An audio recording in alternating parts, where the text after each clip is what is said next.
My daughter left her 5-year-old autistic son at my door and never came back. That was 11 years ago. I raised Ethan myself. Everyone said he'd never succeed. Too different, too difficult. They were wrong. By 16, he'd built a software worth $3.2 million. Then the news covered his story. 2 weeks later, my doorbell rang. Rachel, my daughter, standing there with a lawyer and documents claiming she'd been involved the whole time. Custody papers, financial records, visit logs, all lies. But they looked real. Our lawyer reviewed them and said, without proof they're forged, we might lose. I panicked. Ethan didn't. He leaned over and whispered, "Let her talk." I stared at him. We were about to lose everything, and he wanted her to keep lying?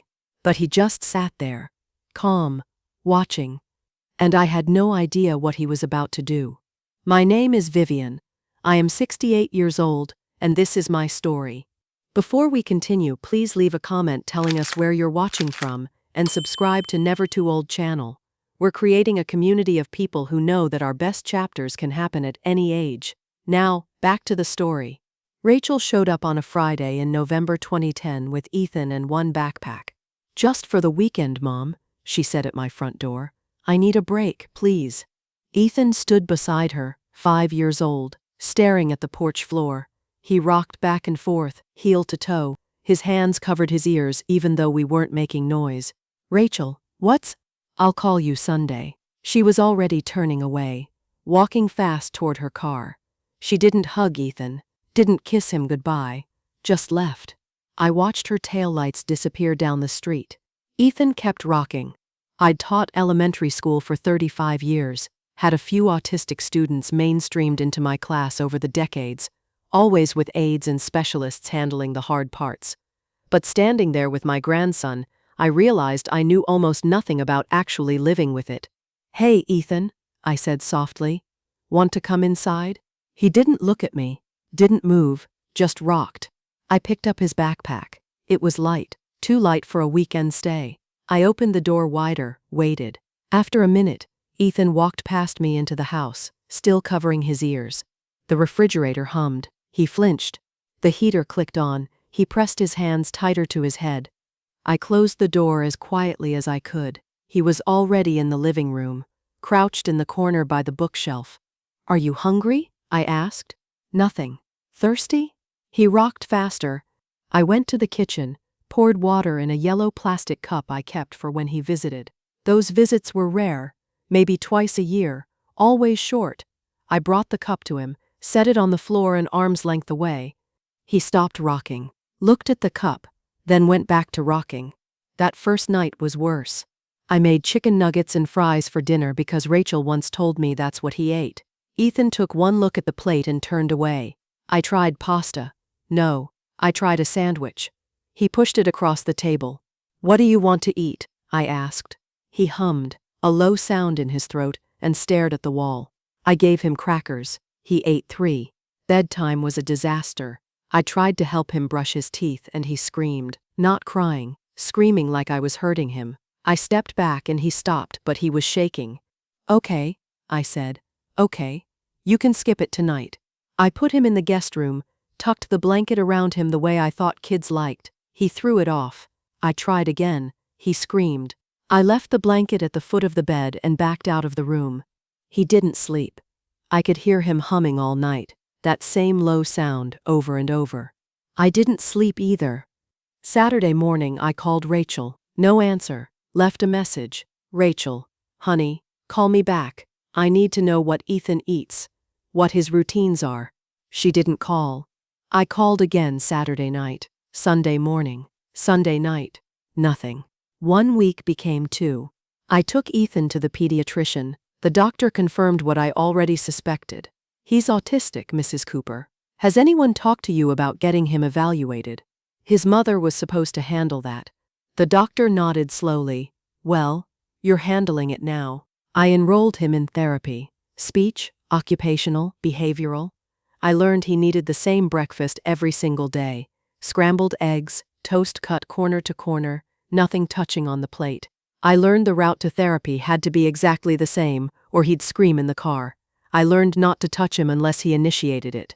I got good at watching instead of doing. 2 weeks after Ethan arrived, I found him in the living room at dawn. He was on the floor with a bin of toy cars I'd bought him, lining them up in a perfect row, but it wasn't random. He'd arranged them by color, but in a way I couldn't understand at first. I sat on the couch and watched. Red car, then one that was slightly more orange, then one more orange than the last, then yellow-green, on and on, this gradient so subtle, I had to squint to see the differences. He'd organized them by shade, perfectly. "That's amazing, Ethan," I said. He didn't look at me, but he kept arranging. December came. Rachel still hadn't called. I tried a different approach with Ethan. I stopped trying to get him to look at me, stopped pushing him to talk. I just made sure everything was the same, every single day. Same breakfast, same time, same shows on TV, same bedtime routine that he'd finally tolerated, which was just me saying goodnight from the doorway. He calmed down, not happy but less frantic. He'd sit in the living room with me while I read. He'd eat meals without pushing the plate away. On Christmas Eve, I made sugar cookies. Ethan didn't help, but he sat at the table and watched me cut shapes. The kitchen smelled like vanilla and butter. The phone rang. I grabbed it, hoping. "Rachel?" "Mom." Her voice was flat, tired. "Rachel, thank God. When are you coming to get him? He needs you. I need to know." "I can't do this anymore, Mom." I stopped moving. "What?" "He's yours." I tried. I really tried. But I can't. Her voice cracked. "I just can't." "Rachel, wait." The line went dead. I called back. It rang and rang. No answer. I tried again. Voicemail. I stood there in the kitchen with the phone in my hand, the cookies burning in the oven, smoke starting to curl up.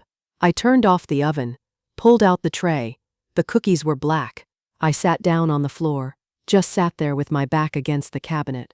Ethan appeared in the doorway. He looked at me for a long moment, longer than he'd ever looked at me before. Then he walked to the counter, picked up the yellow cup I'd given him that first day, and brought it to me. He set it on the floor beside me. I looked at the cup, looked at him. He went back to the living room. I cried sitting there on the kitchen floor with a burnt cookie sheet and a yellow plastic cup. The years after that blurred together. I kept everything exactly the same for Ethan. Same breakfast every morning, eggs and toast. Same route everywhere we went. Same bedtime, same routine, same everything. When I kept it consistent, he was okay. Not happy maybe, but okay. When he turned 6, he became obsessed with a set of magnetic letters I'd bought him. He'd arrange them on the refrigerator for hours. Not words, patterns, groups, sequences I couldn't understand. Then he started drawing symbols in little notebooks from the dollar store. Circles, lines, tick marks, tracking something only he understood. At therapy, I asked about it. "He makes these marks everywhere. Should I be worried?" The therapist, a patient woman named Dr. Lin, shook her head. "He's tracking his world. It helps him feel secure. Let him do it." So I did. He filled notebook after notebook with his symbols and marks. By the time he turned 7, the symbols became letters, then short words: egg, toast, school, home, simple things, but written in neat block letters. At 8, he was writing full sentences, times, what he ate, where we went, what happened. He learned to make eye contact sometimes, little flickers. He learned to tolerate the grocery store if we went at the same time every week. He learned that I wasn't going to leave, wasn't going to change things without warning. One morning in spring when he was 8, I was making breakfast, eggs, toast, same as always. Ethan sat at the table with his notebook, writing something. "Why did Mom leave?" I nearly dropped the spatula. I turned around. Ethan was looking at his notebook, not at me, but he'd spoken. 3 years of mostly silence, then single words, and now this, a full sentence, a question. I sat down across from him. She said she couldn't handle it. He nodded once, wrote something in his notebook, went back to staring at the page. I got up, finished making breakfast, put his plate in front of him. Then I went to the bathroom and cried where he couldn't hear me. He'd spoken. He'd asked the question I didn't know how to answer. But I told him the truth. That's all I could do. The truth. And eggs and toast every morning, and the same yellow cup. That's what I had to give him. It would have to be enough. A year after Ethan first spoke to me, the school called with a problem. It was September 2014. Ethan was 9, starting 4th grade. I thought we'd moved past the hardest parts. He was talking in full sentences now, eating in the cafeteria without meltdowns, even raising his hand in class sometimes. Progress. Then Principal Andrews wanted to move him. "Mrs. Cooper, we need to discuss Ethan's placement," he said over the phone. "New teacher this year, Mrs. Brennan," who'd seemed kind at orientation. I'd been hopeful. "What's the problem?" I asked. "Ethan would be better served in our special needs classroom. The other students are moving at a different pace." I gripped the phone. "Ethan keeps up with the work. It's not about academics, it's about behavior. He doesn't participate in group activities. He won't make eye contact during circle time. Yesterday, he covered his ears during music class. Because it's loud. He has sensory issues. Mrs. Cooper, we have a program designed for children like Ethan. It would be less stressful for everyone." "Less stressful for the teacher," he meant. "I want an IEP meeting," I said. "We can arrange that. But this week." Silence. "Then I'll have my secretary call you." I spent 3 days preparing, printed every report card, every therapy progress note, every piece of documentation I'd kept in folders. Ethan's reading was above grade level. His math was 2 years ahead. His handwriting was careful and neat, every letter perfectly formed. The problem wasn't that he couldn't learn. The problem was that he learned differently. The meeting was on a Friday afternoon, conference room at the school. Too bright, fluorescent lights humming. Principal Andrews sat at the head of the table.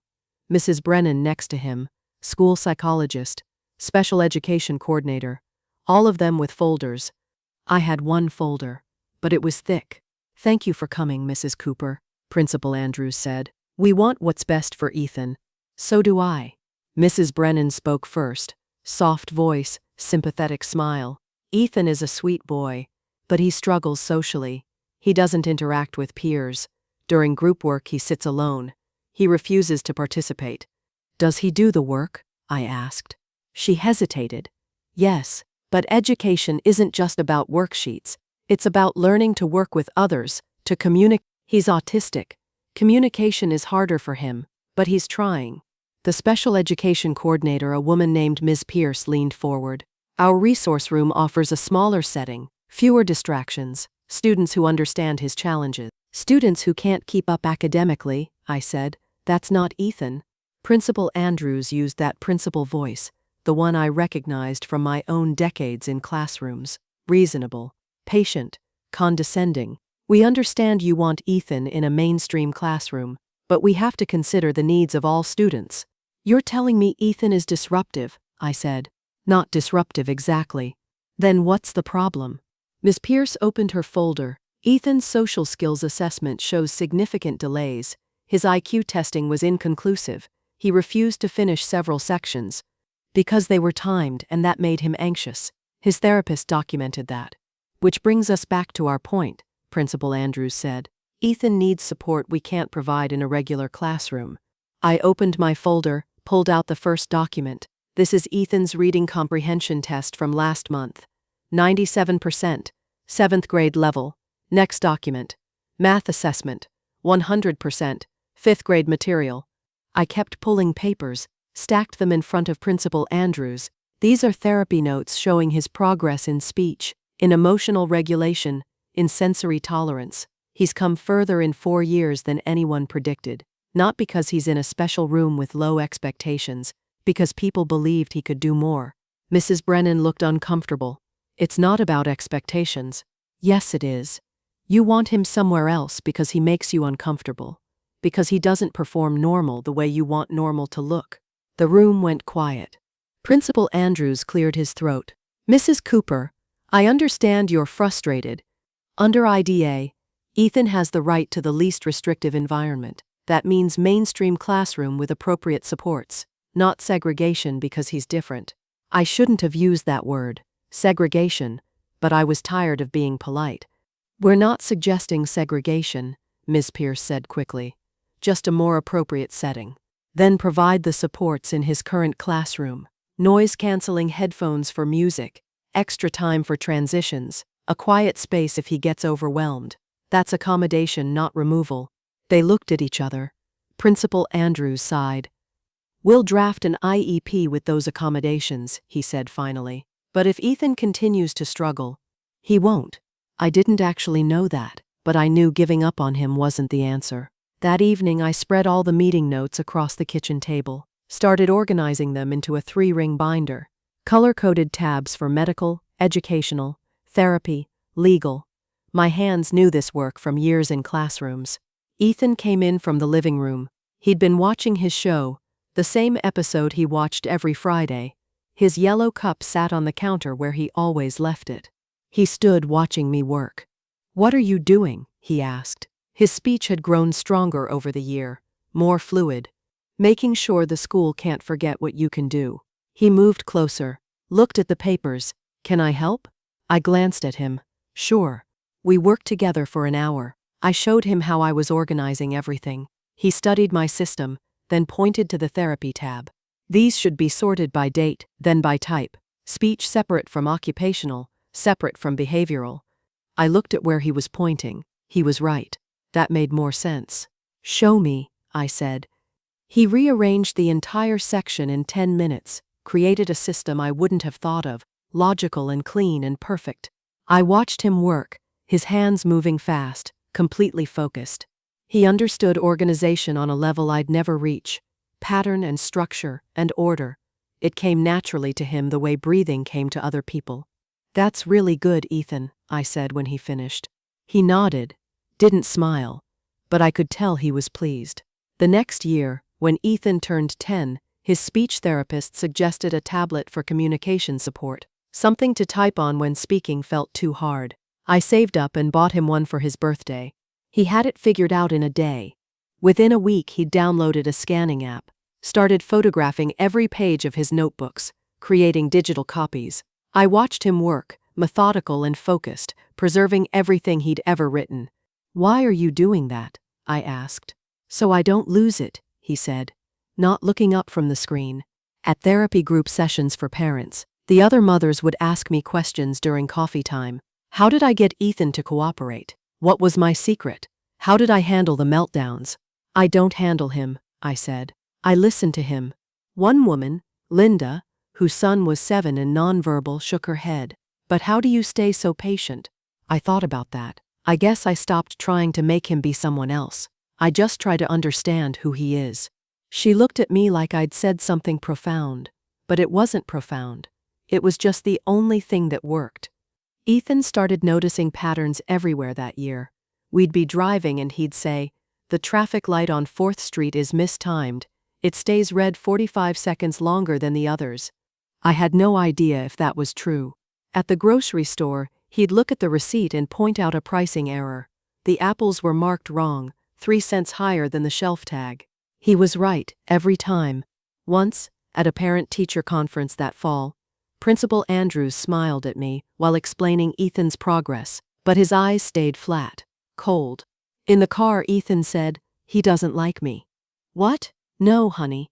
He was being nice." His face moved wrong. The smile didn't match.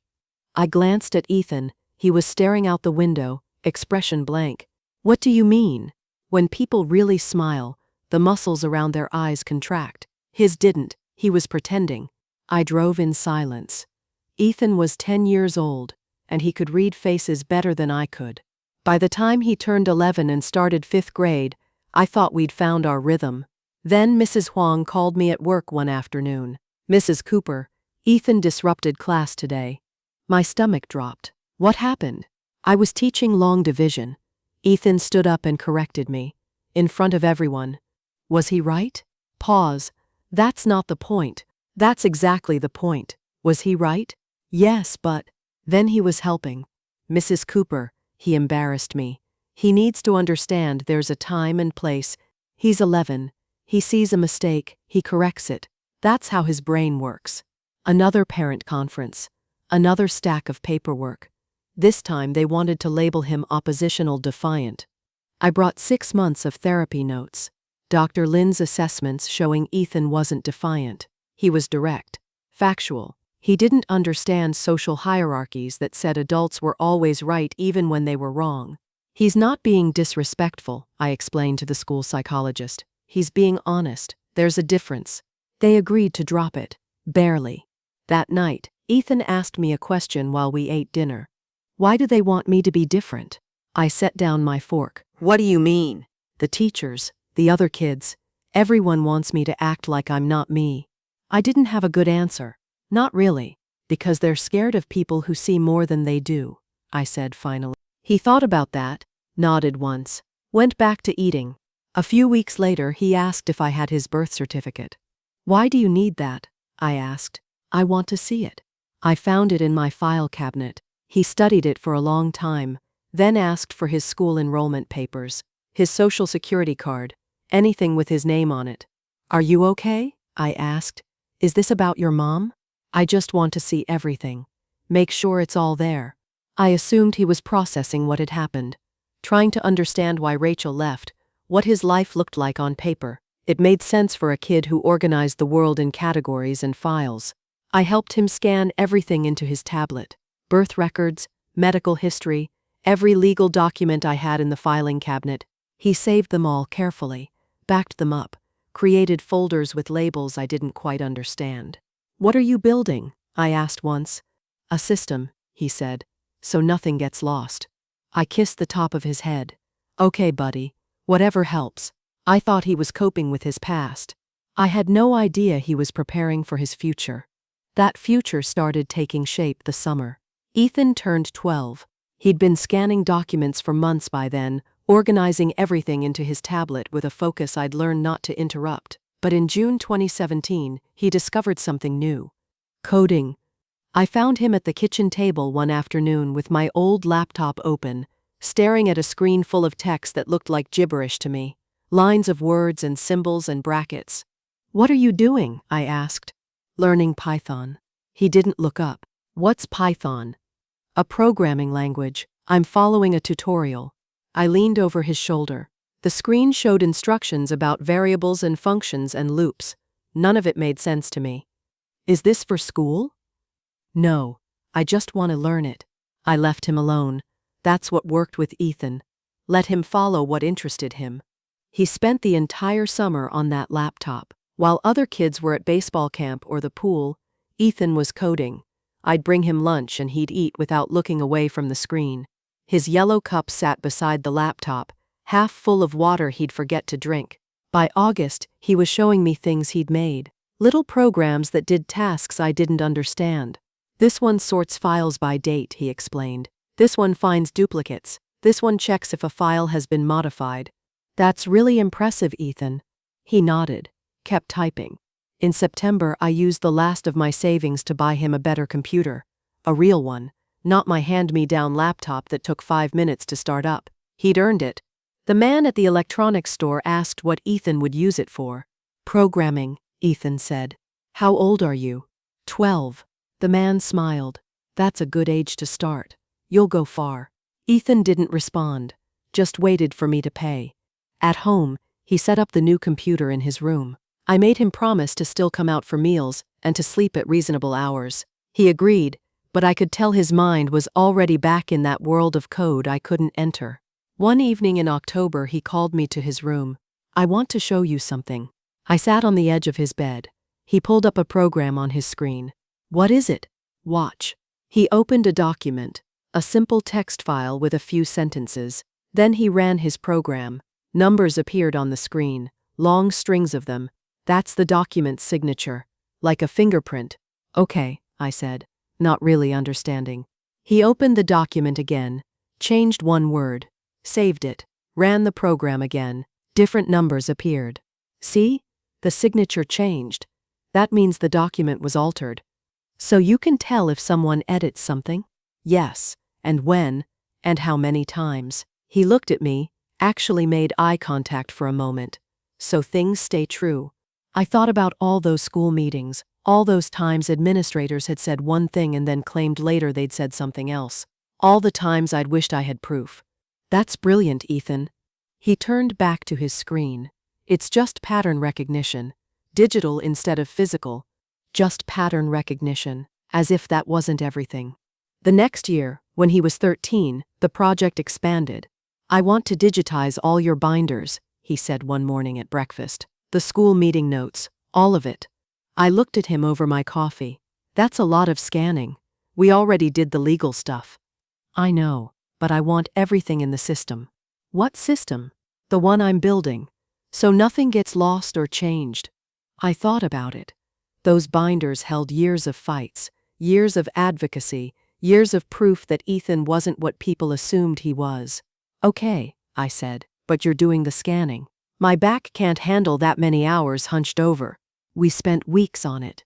I'd pull out binders and Ethan would scan page after page. IEP meeting notes from 2014, therapy assessments from 2012, report cards, progress notes, incident reports, every piece of paper that told Ethan's story. He didn't just scan them, he did something to each file on his computer, adding layers of information I couldn't see. "What are you adding?" I asked once. "Timestamps, verification codes, hash values." He paused. "Each document connects to the ones before and after it. Like a chain.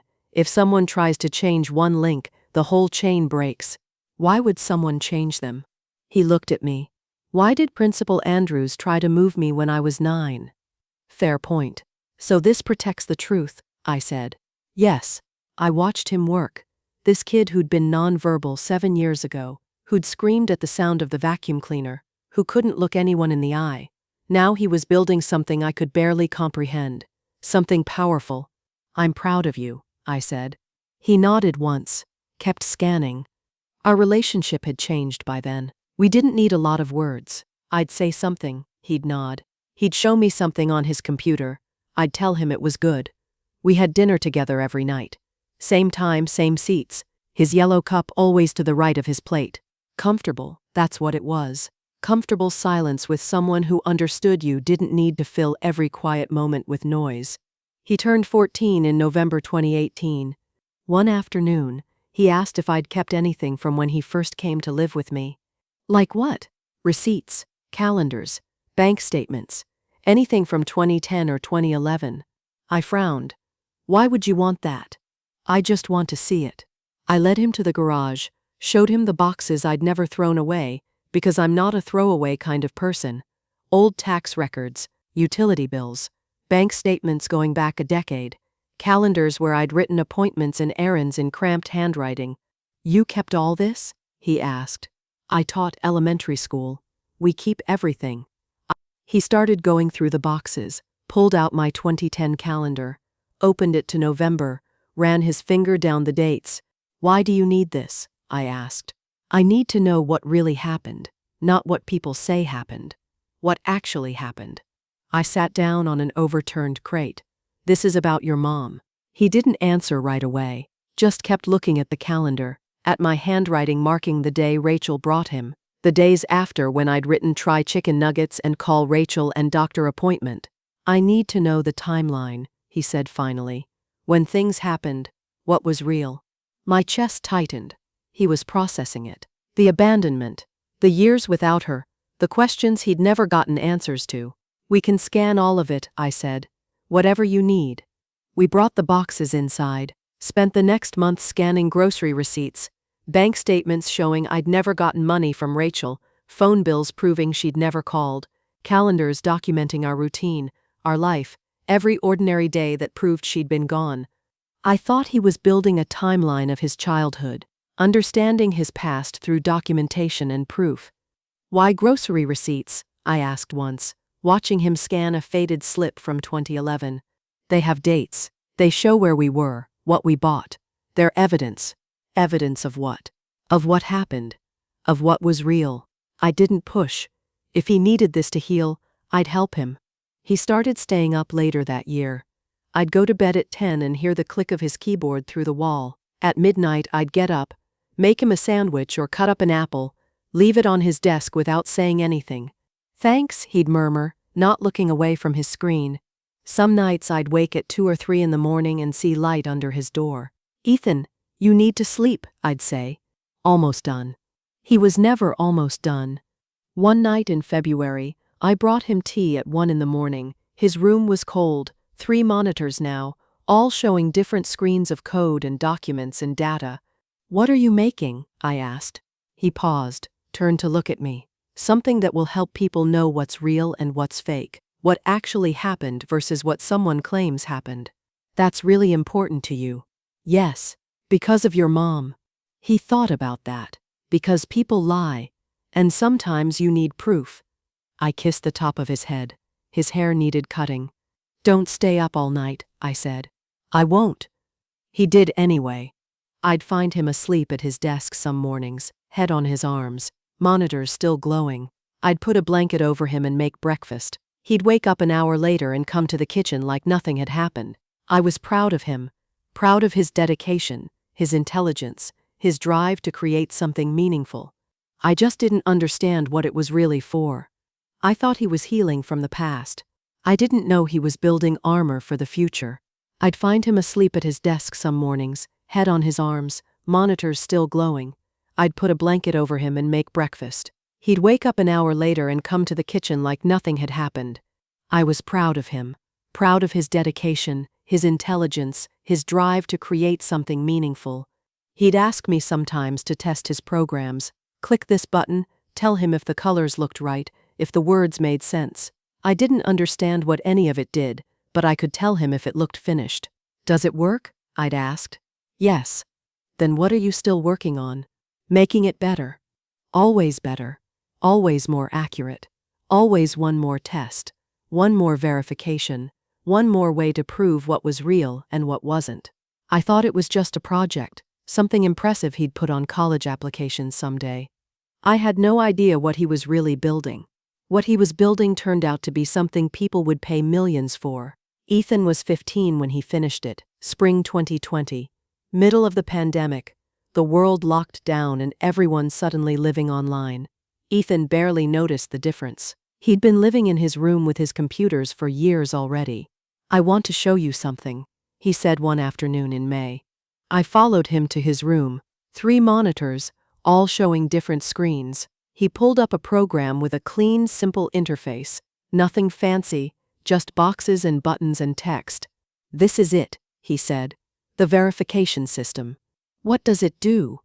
He clicked through screens, showing me features I only half understood. It analyzes documents, checks if they've been altered, when they were created, if the signatures match other known samples. It catches forgeries.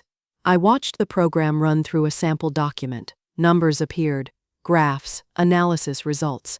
So if someone fakes a document, this catches it. Yes, the metadata, the digital fingerprints, the patterns. It sees what people can't. "That's incredible, Ethan." He nodded. "I'm going to sell it." "To who?" "Security companies, fraud prevention. Anyone who needs to verify documents are real." He said it so matter-of-factly, like it was obvious. My 15-year-old son was going to sell software to companies. "Do you know how to do that?" I asked. "I've been researching." Of course he had. He started reaching out to companies that month, sent emails with professional language I helped him polish, though his direct way of writing was clearer than most business communication I'd seen. The first sale came in June. A small security firm bought a license for $20,000.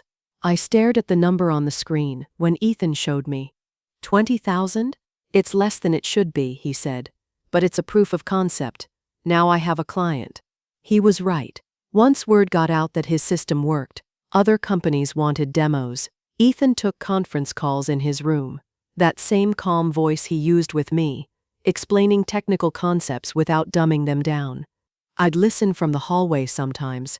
He'd say things like, "The algorithm compares hash values across multiple verification layers, and somehow the business people on the other end understood him, or pretended to."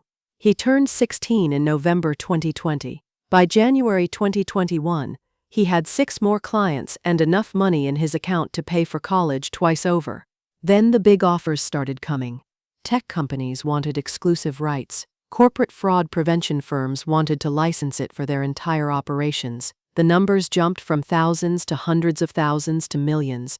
"I need help," Ethan said in February. "I don't know how to evaluate these contracts."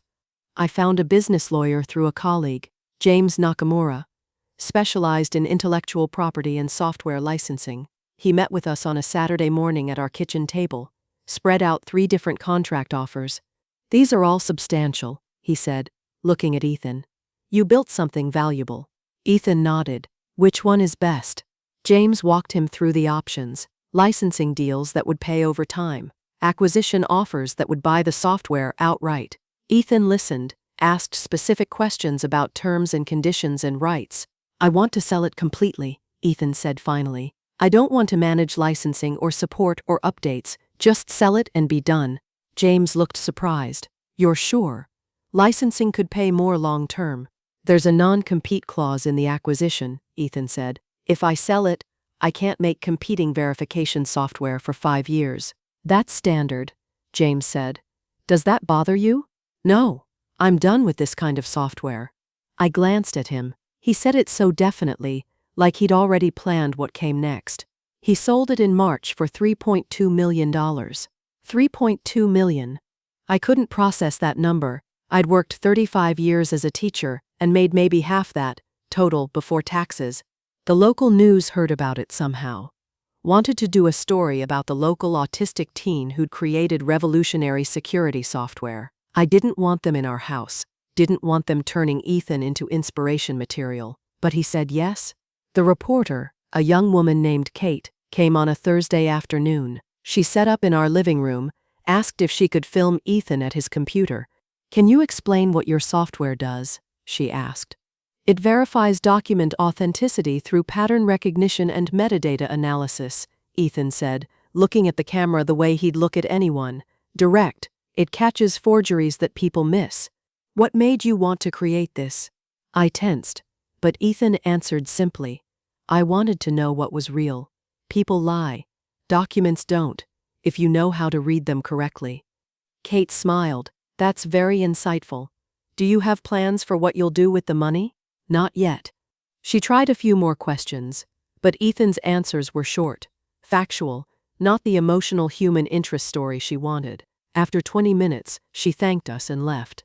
The segment aired on Friday Evening News. Local teen creates revolutionary security software. They used maybe 2 minutes of the interview, added dramatic music, showed Ethan at his computer looking focused and brilliant. I watched it with him. "How do you feel?" I asked when it ended. "Fine." But I noticed something in the days after. He wasn't celebrating, wasn't excited about the money, or the attention, or what came next. He was just waiting, watching.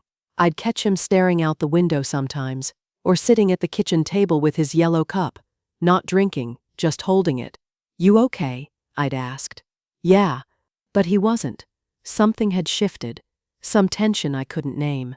2 weeks after the news story aired, the doorbell rang on a Tuesday afternoon. I wasn't expecting anyone. Ethan was in his room. I opened the door, and there they were.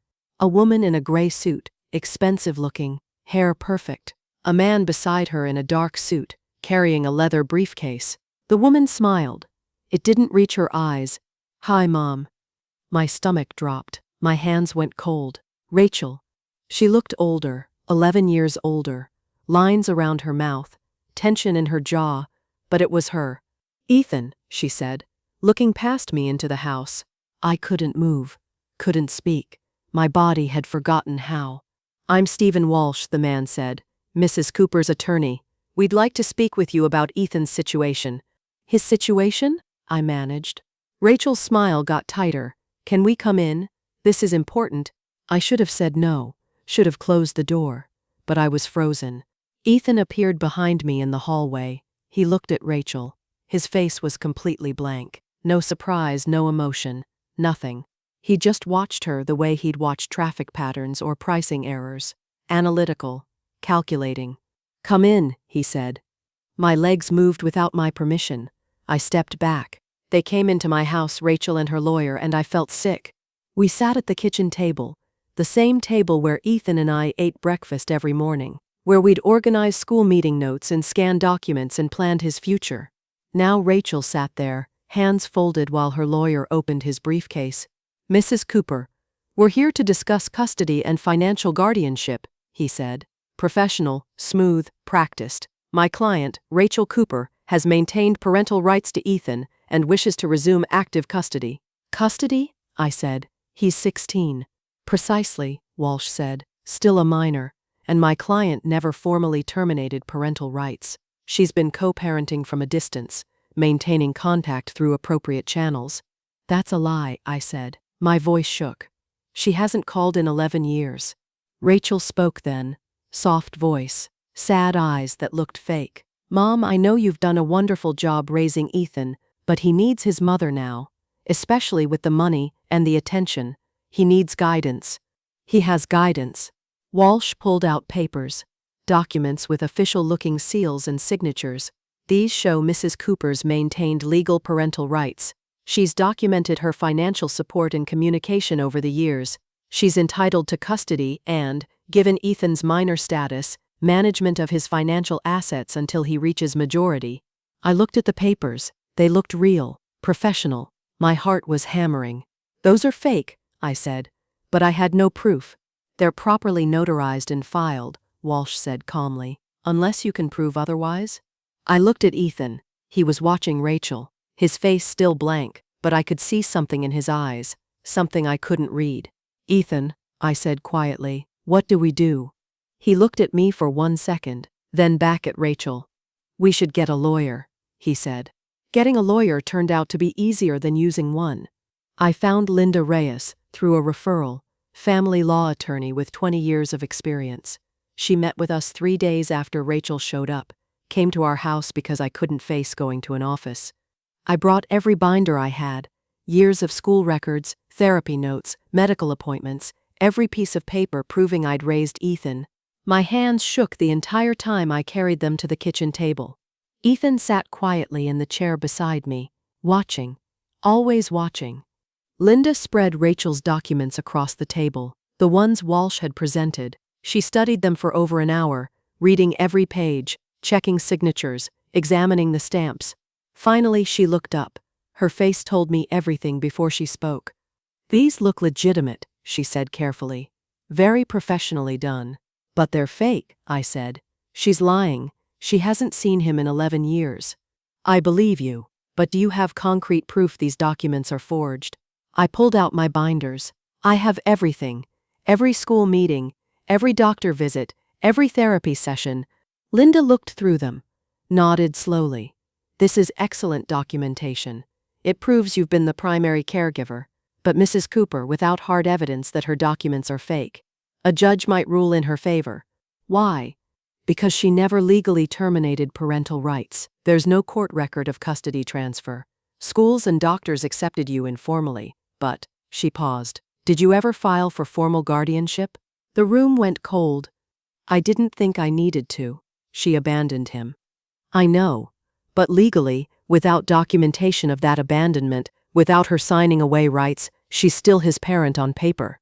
Linda's voice was gentle but firm. Her lawyer will argue that informal arrangement doesn't override parental rights. I couldn't breathe, so she can just take him. She's not trying to take physical custody. He's 16. Courts rarely force teenagers to move. She's after financial guardianship, control of his assets until he's 18. $3.2 million. That's what this was about. Can we fight it? I asked. Yes, but I need you to understand. Her case looks strong.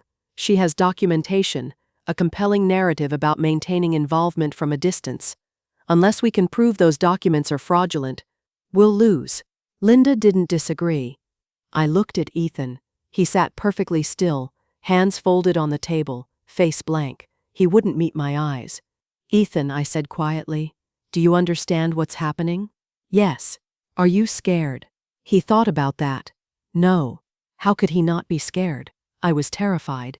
Linda explained the next steps: depositions, discovery, court dates. It would take weeks, maybe months. The whole time, Rachel's claim would hang over us. After she left, I sat at the kitchen table and broke down. We're going to lose you, I said through tears.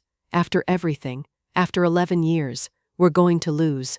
Ethan stood up, didn't say anything, just walked to his room and closed the door. I wanted him to tell me it would be okay, to show some emotion, some fear, something, but he just left me there.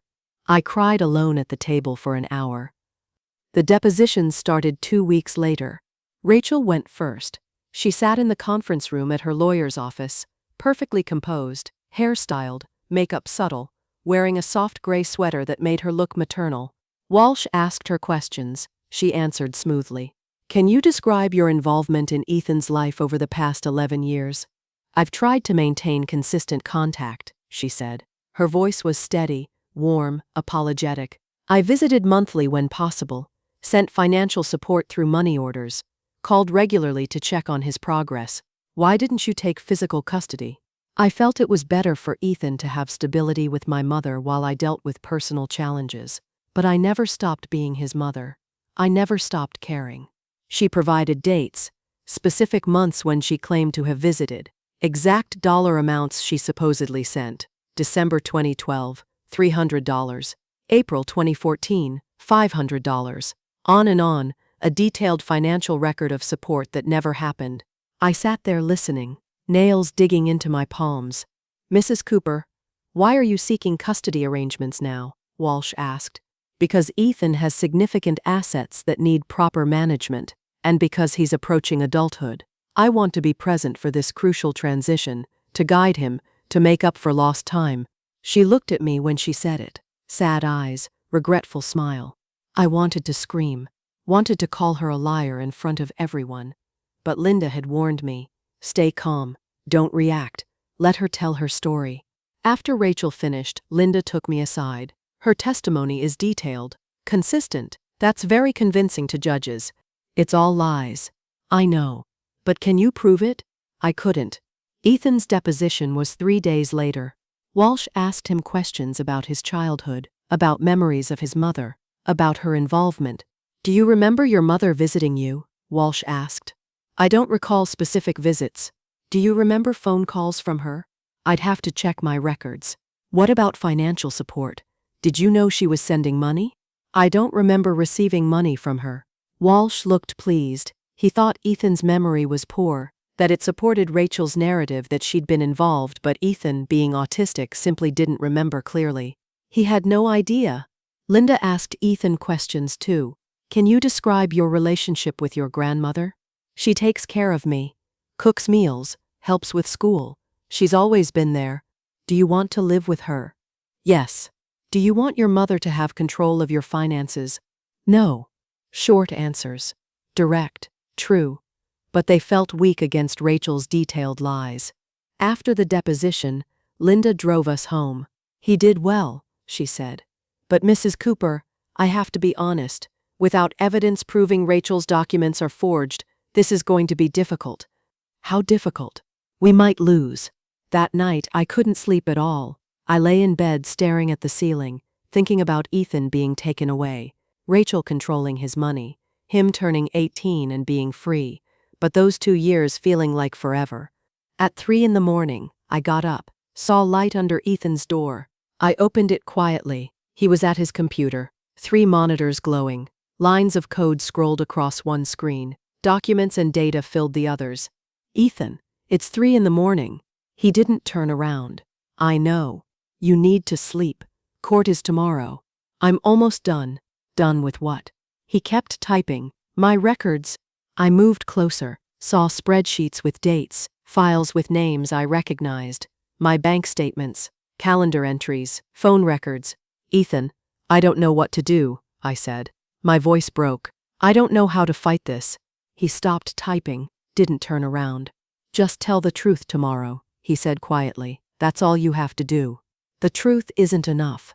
She has documents. She has proof. Fake proof, but proof. Tell the truth, he repeated. I wanted to shake him, to make him understand how serious this was. But he just sat there, calm, focused, like losing me didn't matter. I went back to bed. Didn't sleep. Just lay there in the dark, terrified. Ethan stayed at his computer all night. I heard the keyboard clicking until dawn. I had no idea what he was doing. I just knew I was about to lose him, and there was nothing I could do to stop it. Morning came whether I wanted it to or not. I got up at 6, made breakfast neither of us would eat. Ethan came out of his room at 7, showered, dressed in the button-down shirt we'd bought for court. He looked older than 16, tired, but calm. You ready? I asked. Yes. We drove to the courthouse in silence. My hands shook on the steering wheel. Ethan stared out the window. Linda met us on the steps. Remember, stay calm. Let me do the talking. Ethan, answer questions directly, but don't volunteer information. Ethan nodded. The courtroom was smaller than I expected. Wood paneling, fluorescent lights, that smell of old paper and floor polish. Judge Harrison sat at the bench, a woman in her 50s with sharp eyes and gray hair pulled back.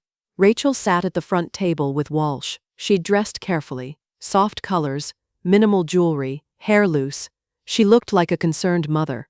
We sat at our table, Linda on one side of me, Ethan on the other. All rise, the bailiff said. The hearing began. Walsh stood, presented his case smoothly. Rachel Cooper, devoted mother, maintained consistent involvement despite personal challenges. Documentary evidence of parental rights never terminated, financial support provided, regular contact maintained. He laid out the documents on the evidence table, the custody papers, the co-parenting agreements, the financial records, all fake, all convincing. Judge Harrison reviewed them carefully, took her time. Then she looked at Rachel. Mrs. Cooper, can you describe your involvement in Ethan's life over the past 11 years? Rachel's voice was steady, warm. I tried to stay connected as much as possible, Your Honor. I visited when I could. I sent money to help with his care. I called regularly to check on his progress. Why didn't you maintain physical custody? I felt it was better for Ethan to have stability with my mother while I addressed personal issues, but I never abandoned him. I never stopped being his mother. She said it with such conviction, such sincerity. I wanted to scream. The judge asked more questions. Rachel answered all of them. December 2013, she visited for Ethan's birthday. April 2015, she sent $500 for therapy costs. May 2017, she called to discuss his progress in school. Lies, all lies, but detailed, consistent lies. Judge Harrison looked thoughtful. Thank you, Mrs. Cooper. Then it was Linda's turn. She presented my binders, years of school meetings, therapy records, medical appointments, every piece of evidence that I'd raised Ethan alone. But as she went through them, I could see the judge's expression. Sympathy, but doubt. Miss Reyes, Judge Harrison said, these records show Mrs. Cooper has been the primary caregiver, but I don't see formal guardianship documentation, no court order transferring custody, no legal termination of parental rights. My chest tightened. Your Honor, Linda said carefully, Rachel Cooper abandoned Ethan when he was 5 years old. My client has documentation of that abandonment. But without Ms. Rachel Cooper's signature on custody termination papers, without legal documentation, her parental rights remain intact. The judge looked at me, not unkindly. Mrs. Cooper, I understand you've done excellent work raising your grandson, but legally, without proof that his mother abandoned her parental rights, her claim has standing. The room tilted. Rachel looked at Walsh, smiled slightly. She thought she'd won. My heart was pounding so hard I couldn't breathe. I looked at Ethan beside me, desperate for something, anything. His face was completely blank, unreadable. I leaned close, whispered, She's lying. We have to stop her. He turned his head slightly, whispered back, Let her talk. What? Let her say everything she wants to say. I didn't understand. We were losing, and he wanted Rachel to keep talking? Judge Harrison looked at Ethan. Young man, do you wish to speak? Long pause. Ethan sat perfectly still. Then he stood. Yes, Your Honor, I have evidence. My heart stopped. What evidence? I'd given Linda everything I had. Approach, Judge Harrison said. Ethan picked up a bag I hadn't noticed him carrying, walked to the witness stand, calm, steady, like he'd done this 100 times. He pulled out a laptop. May I connect this to the display, Your Honor? Judge Harrison looked surprised. What are you presenting? Verification of document authenticity and timeline evidence. He spoke clearly, directly, the way he always did. I built a system that proves whether documents are real or forged. Walsh stood immediately. Your Honor, this is highly irregular. We weren't informed of this evidence. Your client presented fraudulent documents 6 weeks ago, Ethan said, looking at Walsh. I'm presenting analysis of those documents now. Judge Harrison studied Ethan. Proceed, but this better be relevant. Ethan connected his laptop. The courtroom display lit up. He pulled up Rachel's custody documents first, the ones Walsh had presented. They appeared on the screen, official-looking, with stamps and signatures. These documents claim to be from 2011 through 2020, Ethan said. But the digital metadata shows they were created 6 weeks ago, right after the news story about my sale aired. He clicked through screens showing creation dates, file properties, editing history, all time-stamped, all recent. Walsh objected. Metadata can be manipulated. Not in this case, Ethan said calmly. The signature verification shows additional discrepancies. He pulled up my copy of his birth certificate, Rachel's signature from 2005, then ran a program that analyzed the signatures on the custody documents. Numbers appeared. Comparisons, statistical analysis. The pressure patterns don't match. The letter formation is inconsistent. The spacing and slant are different. These signatures were forged. Judge Harrison leaned forward. How do you know this? I built a verification system. It analyzes documents for authenticity. It's what I sold last month. You're 16, the judge said. Yes. She blinked. Continue. Ethan pulled up a new screen, a timeline. These are my records. I've been documenting my life since I was 9 years old. He showed spreadsheets, scanned documents, photographs, all time-stamped, all verified. Mrs. Cooper claims she visited in December 2013. Here's my grandmother's calendar from that month showing our schedule. Here are photos from that week with timestamps. Here's my therapy session notes from December 9th. Therapist confirmed no mother present. Here's the school attendance record showing I was present every day that month. He clicked through more screens. December 2013. Rachel wasn't there. Mrs. Cooper claims she sent money orders. Here are 7 years of my grandmother's complete bank records. No deposits from Rachel Cooper. Not $1. Bank statements appeared on screen. Every transaction highlighted. Every source documented. Nothing from Rachel. Mrs. Cooper claims she called regularly. Here are phone company records from 2010 to present. 0 calls from her number after December 24, 2010. Phone records. Years of them. Rachel's number nowhere. April 2015, she claims she sent $500 for therapy. Here's the bank statement showing no such deposit. Here's my grandmother's calendar showing she paid out of pocket. Here's the receipt. Every claim Rachel had made, Ethan demolished with proof. Walsh stood again. Your Honor, this evidence wasn't disclosed in discovery. Because you presented fraudulent documents 6 weeks ago, Ethan said. I built the verification system to analyze them. That's impossible, Walsh said. You couldn't build something like this in 6 weeks. I didn't, Ethan said. I've been building it for 7 years. I just finished analyzing these specific documents 6 weeks ago. Judge Harrison stared at him. You've been documenting your life for 7 years? Yes, Your Honor. Every calendar entry my grandmother made, every receipt she kept, every therapy session, every school meeting, every bank transaction, everything is time-stamped, cross-referenced, and verified. The system makes it impossible to alter retroactively. He pulled up more screens, showed the judge how it worked, how each document connected to others, how the verification codes proved nothing had been changed.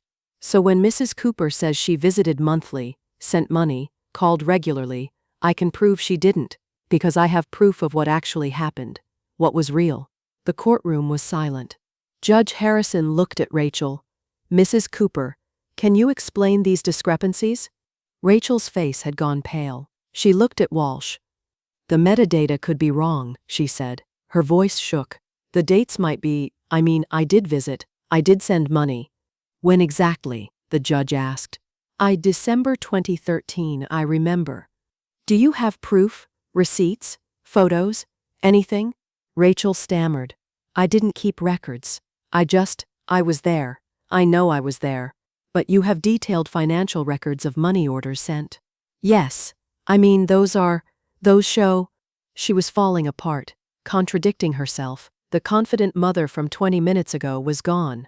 Mrs. Cooper, Judge Harrison said coldly, Did you or did you not falsify custody documents?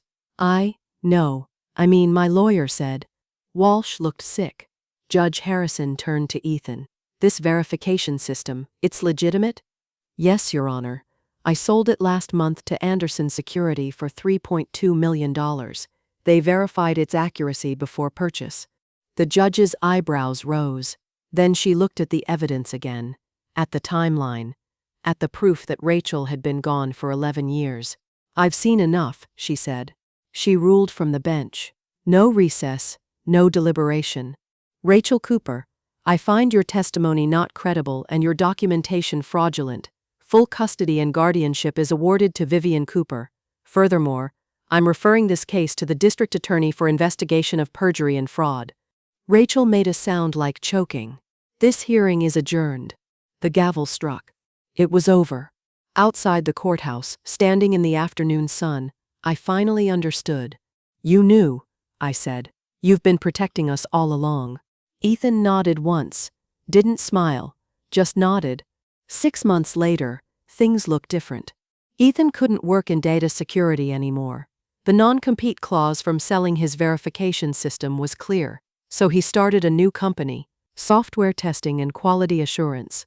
I'm hiring people like me, he said over breakfast one morning. Autistic people. We see patterns others miss. His first hire was Stephen. I recognized the name immediately. Stephen had been my student 20 years ago. I'd fought the school board for him in 4th grade. They said he'd never hold a job. Now he was Ethan's lead quality tester. Then Marcus. Then Lily. More of my former students. Kids people had given up on. I visited Ethan's office one afternoon. Small space, 6 desks, everyone wearing headphones, quiet, focused. Stephen saw me, took off his headphones. Mrs. Cooper, you told the principal I wasn't broken, just different. His voice cracked. Ethan says the same thing. I couldn't speak, just nodded. Rachel got 2 years probation and 500 hours of community service at an autism resource center. 3 months into her sentence, I was dropping off donated supplies and saw her on the floor, reading to nonverbal children. She looked up, saw me. We both froze. She looked exhausted, humbled. Nothing like the woman who'd shown up with a lawyer. The center director told me, not knowing who I was, that volunteer comes in extra hours, says she's learning what she should have learned years ago. I didn't speak to Rachel, just watched for a moment, then left. Some things don't need words. On a Tuesday evening a few weeks later, I brought dinner to Ethan's apartment like I always did. His yellow cup sat on the counter, chipped but still his favorite. We ate at his small table, quiet, comfortable. I started clearing plates. Ethan put his phone down. Vivian, I turned around. He was looking at his hands. I know what you gave up. For me. I sat back down, waited. Your friends stopped calling. You stopped going places. I heard you on the phone once, turning down a trip because you couldn't leave me. Ethan, you could have sent me away, like she did. School suggested it. You didn't. My throat was tight. You're my grandson. I know. He looked up at me. But you chose it, every day, even when I couldn't say thank you. Silence. Just the hum of his refrigerator. It mattered, he said quietly. I reached across the table, put my hand near his, not touching, but close. You were worth every single day, I said. He nodded once. I know that now. We sat there a moment longer. Then I got up, finished the dishes while he opened his laptop. Same routine, same comfortable silence, but something important had been said. I kissed the top of his head on my way out. He didn't flinch. See you Tuesday, I said. Tuesday, he confirmed. I drove home through streets I'd driven 1,000 times before. Same routes, same turns. The way Ethan liked things. The way I'd learned to like things too. My phone buzzed at a red light. A text from Ethan. Thank you. Just those 2 words. I smiled the whole way home. So, that's my story. I'd love to hear what you think. If you were in my shoes, could you forgive your own daughter for abandoning your grandson? Let me know in the comments, and subscribe for more stories like mine.